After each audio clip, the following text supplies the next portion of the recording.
Hi folks, this is Canadian Prepper here, back again with Gardening in Canada, the left-handed soulless soil scientist, the most knowledgeable gardener on the internet. We have the pleasure of having her back once again on YouTube. You know, I know you always bug me about freeze-dried food. Eventually I'm gonna run out of freeze-dried food in like 25 years. So I'm gonna have to grow my own food in the apocalypse. So I need to know how to organize my small plot of land best to maximize yield. Tell them what we're gonna show you. So we're going to look at first where you should place your garden, and in particular where you should put trellises and that sort of thing. We're going to look at structures that are immovable, structures that can be adjusted, all the way to structures that can actually affect the soil quality or compaction of that soil, and how ultimately that will affect the garden. So that's where we're going to start with this. So we got our house here. So this is kind of organized like how my house is. So we have it south facing.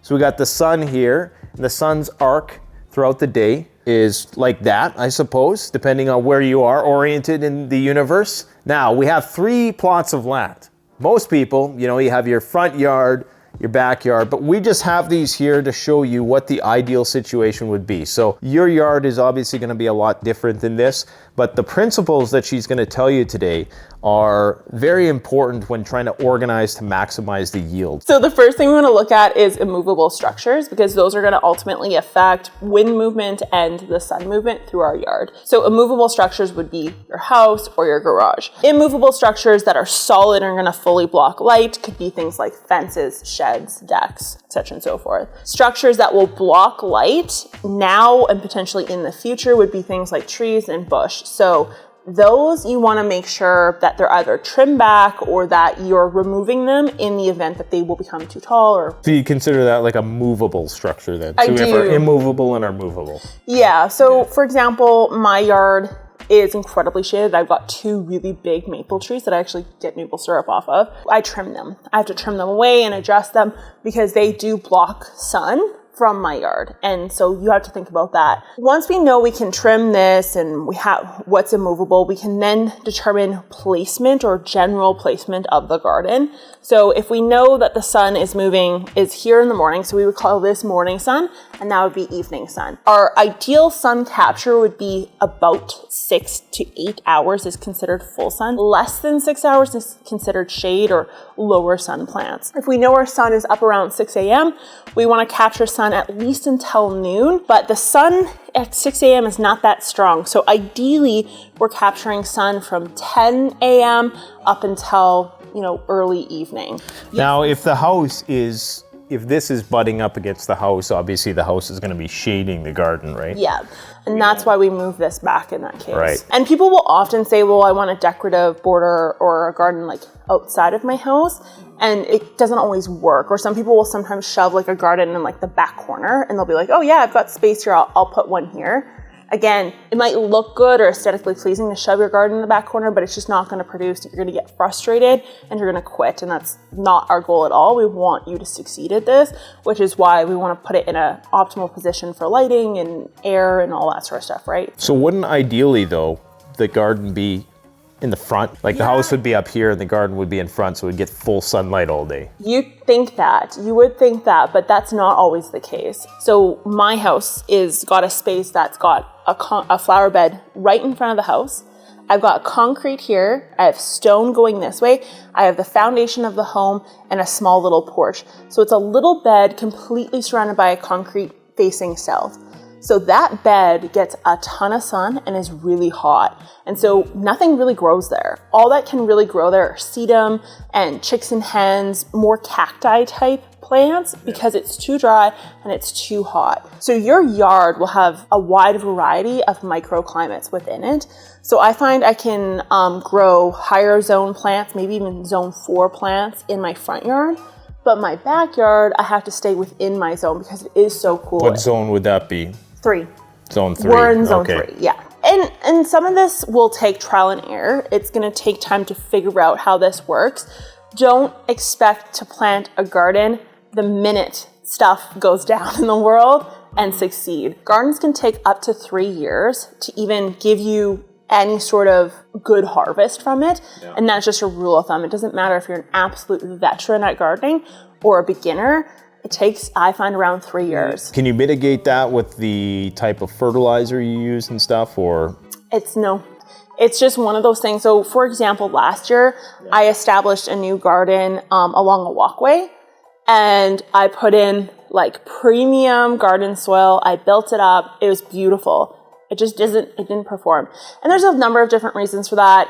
Plants will release sugars that call in certain microbes. If the soil hasn't been planted in, it hasn't been cultivated, it just doesn't produce. So start those gardens now, guys. Yeah, no, literally. So I have a fence that is back here. It's not a chain link fence. What about airflow through the yard? Is that a factor? Yeah, so one thing we want to look at is preventing our plants from getting hit with any form of a plow wind or harsh wind. It can do damage to things like sunflowers and corn and, stockier, taller plants. It can damage heavier plants like tomatoes, etc. and so forth. So we want fences and shrubbery and that sort of thing to protect against that potentially happening. In this case of a fence, I don't actually consider it to be a bad thing if it's on the right side of the yard. So if we had a fence that was blocking sun, say on this side or this side, now we had to actually back our garden up off of that fence. So you want to keep it away from the fence line. In this case, we could have went right up against the fence, but on this side, if there was a fence, we would actually want to pop it off of it. Unless there's a road back here, right? Because I made the mistake. I put potatoes here one year and it's right up against the fence, and this soil is so compact beyond that line. The compaction thing is the same thing that goes for the walkways. So if you have high traffic area, say you had a play set here and there's kids like running around this section, or say you have a dog run here, or you have a walkway to the garage, whatever the case is, wherever you can identify traffic, keep your soil or keep your plants away from that. Only exception to that rule would be if you're doing containers or if you're doing raised bed gardening where you're above where people are walking. Now you were going to tell us about a little test that you could do with your, let's try to get through this here. You take a coat hanger. Or a wire, like a flag, those flags, But if you can poke it in the ground a foot and it just goes in there, it just goes in there and, then that's good soil. Yeah, you can plant into that and you won't have any ill effects from compaction. Okay. So compaction, all it is our soil has porosity in it, and that porosity contains nutrients, air, and water, which are the three components that make up happy plants or plant roots. When we end up with compacted soil, there's no space for the plant roots to move into. So we want to try to avoid that. The goal would be, which you would keep that wire and you would mark it off with electrical tape. And then every single year, the goal would be to get it so that you get more of it. You want it to have more penetration. You want it to go deeper every year. Right. You said airflow is okay in our climate because it's not very humid. Airflow isn't a big deal. Like, we don't have to have it in our climate because we don't have that humidity factor, which carries disease. So you need airflow in a humid environment. Ideally. So fences might not be a good idea. Greenhouses, probably not a good idea. Like, growing inside of sheltered areas, not ideal in a humid area like Florida or California. So that's why in a greenhouse you need to simulate wind. Yeah, that's exactly why you simulate wind in a greenhouse, is that humidity can carry disease in the form of bacterial, fungal, whatever the case is. So after we've understood kind of what direction the sun's coming in at, we have to determine which way to plant our rows. So we did a couple different examples here. We did some that are right and some that are wrong. And this is all in relation to, it's important to the sun being here and to this. So this is going to be subject to change depending on where your garden is in the yard. Exactly, yeah. So it's based on the sun. So this is an example of probably the most ideal way of doing it. So we have our trellising on the sides that will allow us to plant high and tall. What is trellising for people who only know guns and ammo? So it's a structure that allows vining plants to climb upwards. It's for space saving or for blocking wind is the two number one reasons that you would use it.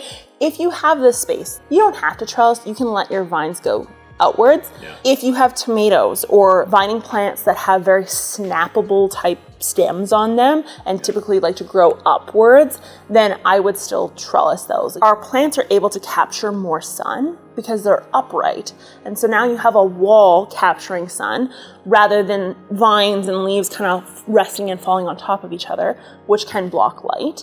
And then we also have disease prevention when we trellis. So when our plants are on the ground, if we water, it rains, whatever the case is, it's just little sites where infection can take place, which ultimately can take out your entire crop or your entire plant. So trellising, it helps with a number of different things. So what about the direction of these rows here? What's that all about? So the reason why we did this one this way is because I wanted to discuss trap gardening. So what you would do is you would plant on your outskirts of your garden, and you would plant something that is a known pest. Really common pest in the spring, flea beetles. I know you've seen them. Everyone's seen them. Flea beetles will decimate seedlings, decimate them, take them out entirely, and they could render you cropless for your entire growing season. So what you would do is you would do a row of radishes around the entire outskirt, and what it will do is it will trap the pest. The pest will go to it because they're like, oh, radishes are the best because that's what flea beetles love. Do your research on what your pest problem is, what they like to eat the most, plant it around the outskirts. They will get attracted to that, and then all you're gonna do is you can either start them on fire, like get a tiger torch and light the trap crop on fire, destroying the bug. You can apply pesticide if that's what you're into, and then it leaves your crop inside healthy, happy, and unattacked is basically what that comes down to.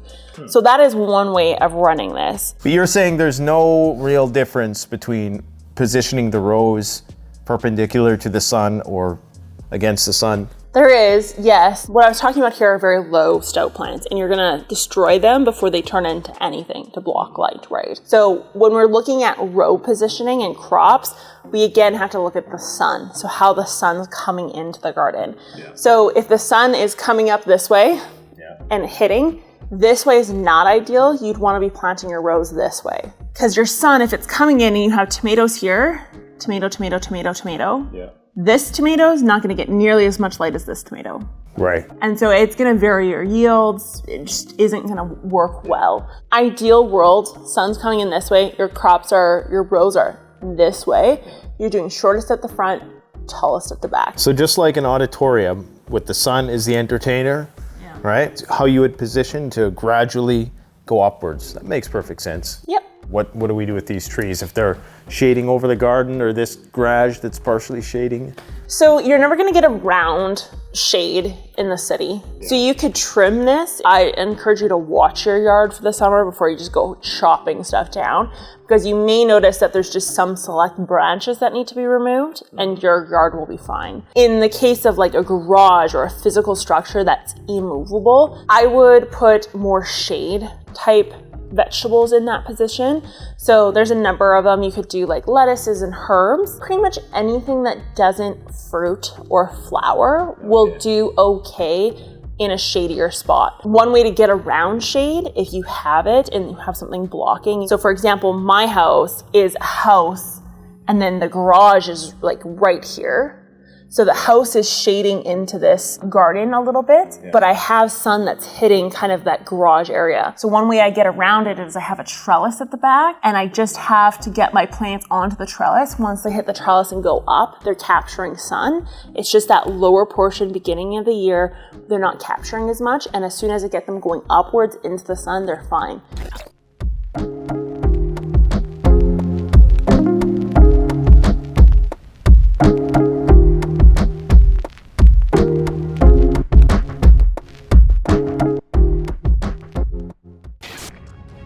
The best way to support this channel is to support yourself by gearing up at CanadianPreparedness.com, where you'll find high-quality survival gear at the best prices, no junk, and no gimmicks. Use discount code PREPPINGGEAR for 10% off. Don't forget, the strong survive, but the prepared thrive. Stay safe.